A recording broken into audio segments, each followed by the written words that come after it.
Hello guys, this is Olayemi Dieko Daniels, popularly known as Dieko Spectre, and this is another episode of Dieko Talks Law. And on today's episode of Dieko Talks Law, we'll be talking about common mistakes under the law of contracts. But before we go into what we have today, if this is your first time of coming to my channel, then I want to say a very big welcome. And also make sure that you click the subscribe button, and also make sure that you click the notification bell so that anytime I release a video which is going to be of interest to you, you will be one of the first set of people to watch that particular video. So once again, welcome to my channel. Now, if you are a law student watching this video right now, then you need to watch the next video that is about to show on the screen.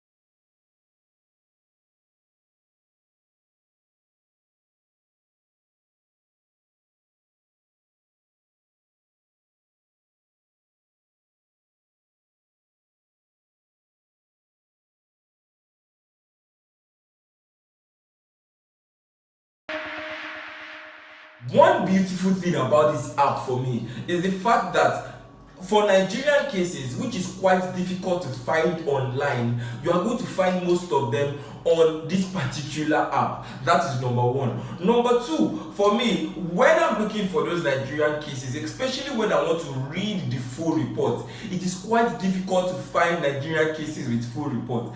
And in this particular app, I can actually read the summary version and also the full report if I want to. And that's just for a very little fee. Trust me, this app is actually one of the best apps that you guys are going to use, especially in relation to law courses. So make sure that you go to your Apple Store, or make sure that you go to your Play Store to download this app on your phone and start using it when you are studying. While you have downloaded the app from Apple Store or Play Store and you are trying to register, please make sure that you put my referral code, which is Dieko Spectre _MHA. Dieko Spectre _MHA as the referral code under, as you can see on the screen, after your name, your number, your email and all that. Please make sure the referral code is Dieko Spectre _MHA. Thank you very much, guys. Now we are going into what exactly we have today, and that is common mistake under the law of contracts. Common mistake under the law of contracts. So now, I want to play two scenarios for you. Those two scenarios will be the facts that I'll be working with while I am teaching you common mistake for better understanding. So now, the first video is going to play on the screen right now. JD's oil and gas petrol station is on fire. I must tell Mr. Larry. Good morning, Mr. Walter. You are welcome to JD Oil and Gas Company. Thank you, Mr. Larry. Let's sign the agreement of sale for the petrol station. A few moments later. It's nice doing business with you, Mr. Walter. Thank you, Mr. Larry. We will meet at the petrol station today. Yes. See you soon, Mr. Walter. See you soon. The second video will play on the screen right now.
guys have listened to the details from both videos and then you've jotted, because it is actually very, very important. During the course of this video, we are going to see how important those facts are. Do not forget that in the first fact, we have two people that made a contract without knowing that the subject matter of their contract, which is the petrol station, had already got burnt 8 o'clock, while that contract was completed 10 o'clock in the morning. Do you understand? Now, in the second video, one person bought a picture thinking that it was painted by another party. The both of them thought that particular picture was painted by another party, but later they found out that it was not. Now, in both cases, what do you think that the court would hold? In the case of the petrol station, where it has got burnt before the contract was concluded, what would the court say? And also, in the case of the picture, where they've already been offered an acceptance, and it was already after 5 years, they now realize that this painting was not made by that particular party. What do you think the court will hold in that particular circumstance? Now that brings us to the question, what is common mistake? Yes, what is common mistake? Now, when we are talking about common mistake, I need to give illustration on the board. So we have party A and then we have party B. Now, party A wants to buy a particular thing, let us say iPhone, from party B. Now, in this case, they both contract that they want to buy iPhone 7 Plus. So party A wants to buy an iPhone 7 Plus from party B, which is quite clear and simple. Now, in this case, the both of them have agreed on the same subject matter, but something must have happened to this subject matter before the contract was concluded, and that is where the doctrine of common mistake would come in.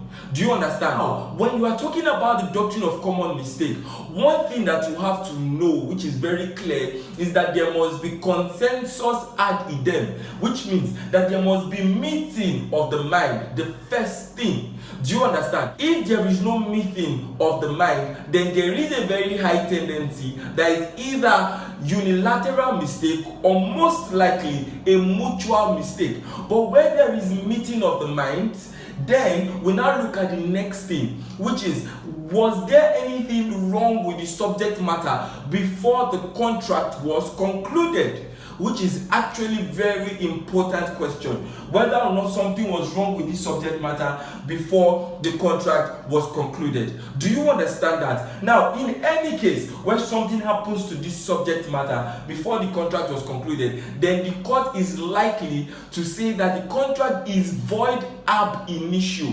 What does that mean? Void from the beginning of the contract. But then let us look at the types of common mistakes that we have. We have three types of common mistake.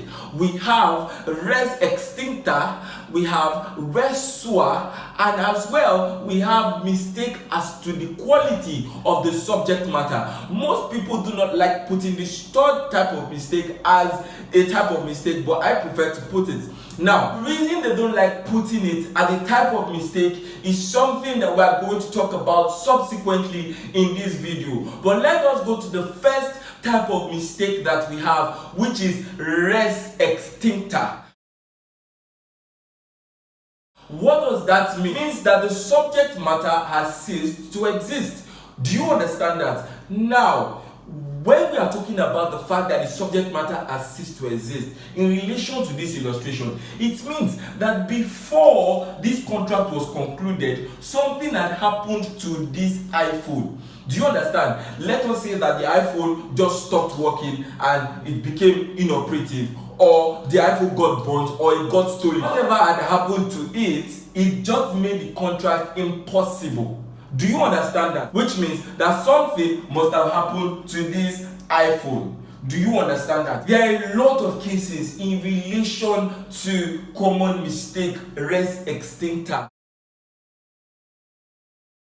But I will be talking about just two cases. The first one is the case of COURTURIER versus Hastie, and the second one is the case of Frank Knight RUTLEY versus Attorney General of KANO State.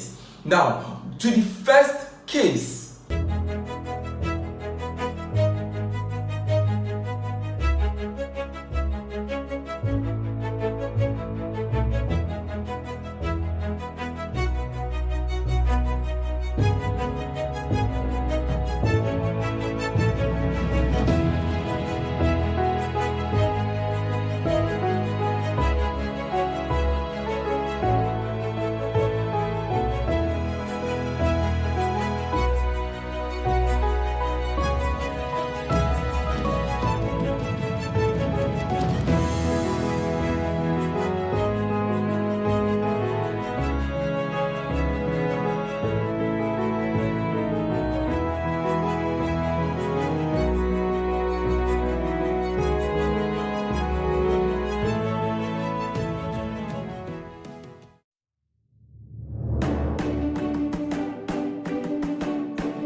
Now you would see that as at the time the contract was made on that particular subject matter, the con, which is the subject matter, had already ceased to exist. And then the court held in that case that since the con had ceased to exist as at the time the contract was made, then the contract was void ab initio, simply put.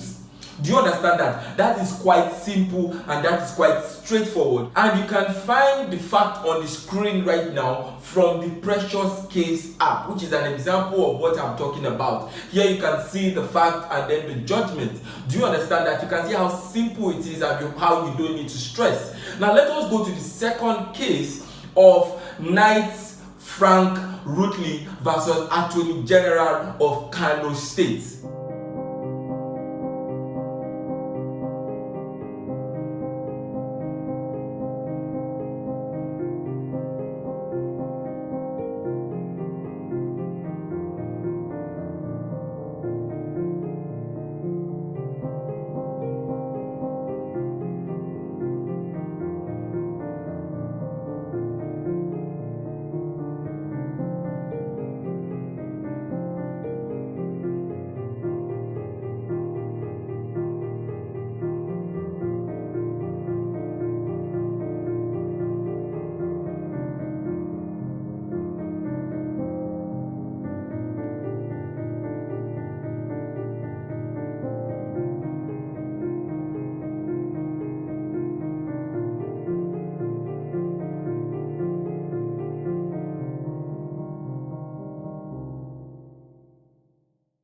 In the case of Knight Frank and RUTLEY versus Attorney General of KANO State, we are going to see that what was mistaken in that case was not a subject matter that is tangible, like the case of COURTURIER versus HASTIE, where we can touch on, or in this particular example where it is iPhone. But what was, mistaken in that particular case was the law. The law already prohibited the state government and enabled the local government to collect a particular levy. Now, they made a contract. In that case, Knight Frank and RUTLEY made a contract with the state government as regards that same levy.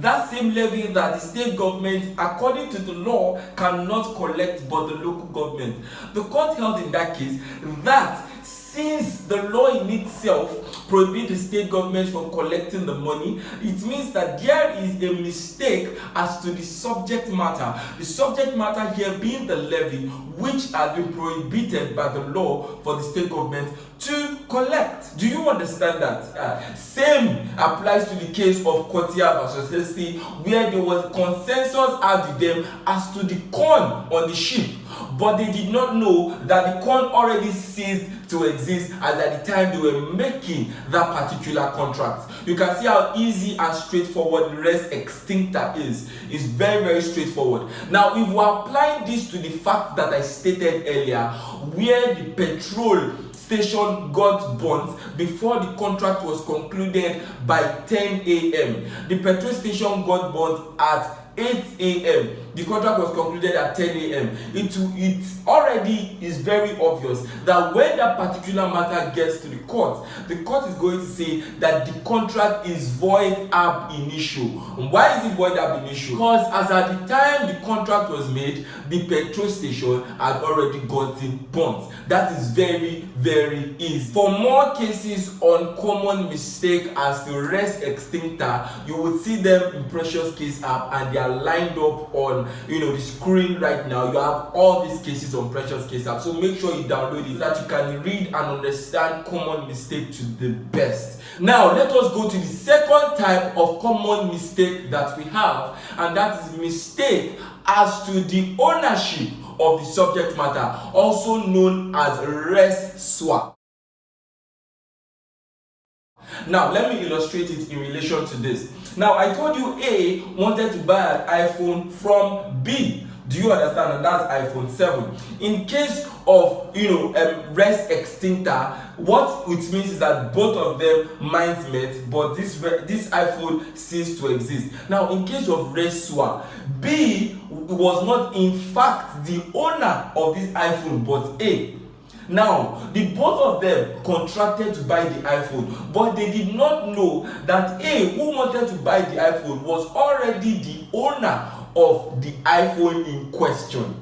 Do you understand? Now, in this particular case, the court will hold that since A, who wanted to buy the iPhone, is already the owner of the iPhone, it means that there is a common mistake as to the ownership of the subject matter, and therefore the contract is void ab initio, which is void from the beginning of the contract.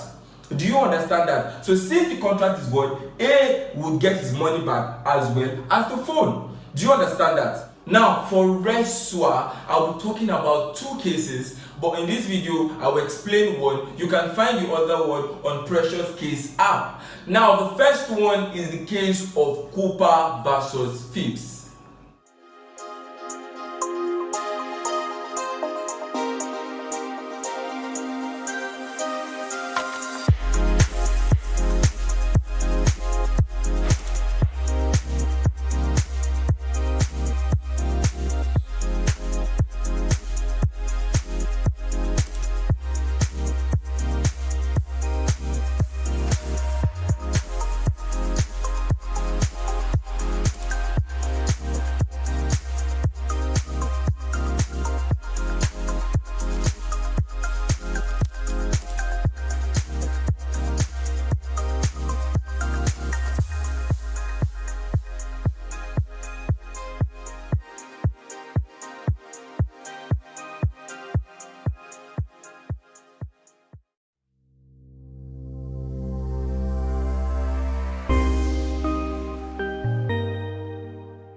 Now, you can see from the fact of the case that a party leased the land to another party. Now, in this case, A leased a land to B. Now, unknowing to B who the land was leased to, he was actually the owner of the land, as his uncle had already given him through his will the land. Do you understand? The court held in that case that since B, who purportedly took the lease from A, is the owner of the land, there cannot be a contract. Do you understand that? Another way to say this is nemo dat quod non habet, which means that A, who is the purported seller, cannot give what he under the law does not have. Do you understand that? But it is better to argue common mistake where the person who is buying from the purported seller is the one who actually owns that particular property. It is better to say, yes, this should be void on doctrine of common mistake under resource. That mistake as to the ownership of the subject matter. Now, for the other case, like I said, you can find it on Precious Case app. Now, going to the last type, which is what we are going to be talking about in the part 2 of this video. We are going to be asking and answering two questions in the part 2 of this video. The first question is whether or not mistake as to the quality of the subject matter can be regarded as a valid mistake under the law. Now, let us go back to our scenario where we talked about a particular painting, and then we asked ourselves, this particular painting, the both of them believed that this painting was made by one party. However, this painting was actually made by another person. In this particular circumstance, would the court say that this contract is void? Because although the both parties had a consensus at them as to the offer and acceptance of this painting, what they actually wanted to buy and sell is a painting by another party, which means that the quality of the subject matter differed from what they actually contracted for. Do you understand that? Now, in that particular circumstance, would the court say that yes, this should be void? That is one question. Another question that we need to ask, when we are talking about res extincta, that means that the particular subject matter had ceased before the contract was concluded. What if there was no subject matter at all? Okay, let me give you a scenario. Now, my auntie told me that she's coming back to Nigeria from America on Sunday. and then she was going to buy me an iPhone X when she was coming, and then I was so happy. However, I needed money more than I needed iPhone X. Do you understand? So now I contracted with another party that the moment my auntie brings this iPhone X on Sunday, I am going to give you the iPhone X and then you will give me the money. Now do note that I rightly thought that my auntie was going to buy this iPhone X, and it was based on this that I contracted with another party that there is going to be an iPhone X that will come on Sunday, and then once it comes, I am going to give you the iPhone X. Do know that that particular subject matter did not exist as at the time I made the contract, but I told the party that, you know, I'm going to give him the phone. In that particular case, since the subject matter did not exist as at the time the contract was made, will the court also hold that the contract was void ab initio? Do note that this is a little bit variant from the res extincta. Why? Because in res extincta there was a subject matter, and then that subject matter ceased to exist. At least everybody can see glaring that there was a petrol station, and that petrol station ceased to exist. In the case of Cooper versus Phillips, everybody could see that there was a con, and that con ceased to exist. But now in this case, there was no phone in fact, but since there was no phone before the contract, should the court still hold that that particular contract is void ab initio? That is the question that I'm putting out to you wonderful people. So I will be expecting your interactions, your views, and whatever you think in the comment section below, and let us make this very interactive and very fun. Do you understand that? Thank you very much for watching this video. Please make sure that you like the video and also drop a comment below if you understand the video and everything that was taught here. Thank you very much. My name is Olayende Dieko Daniels.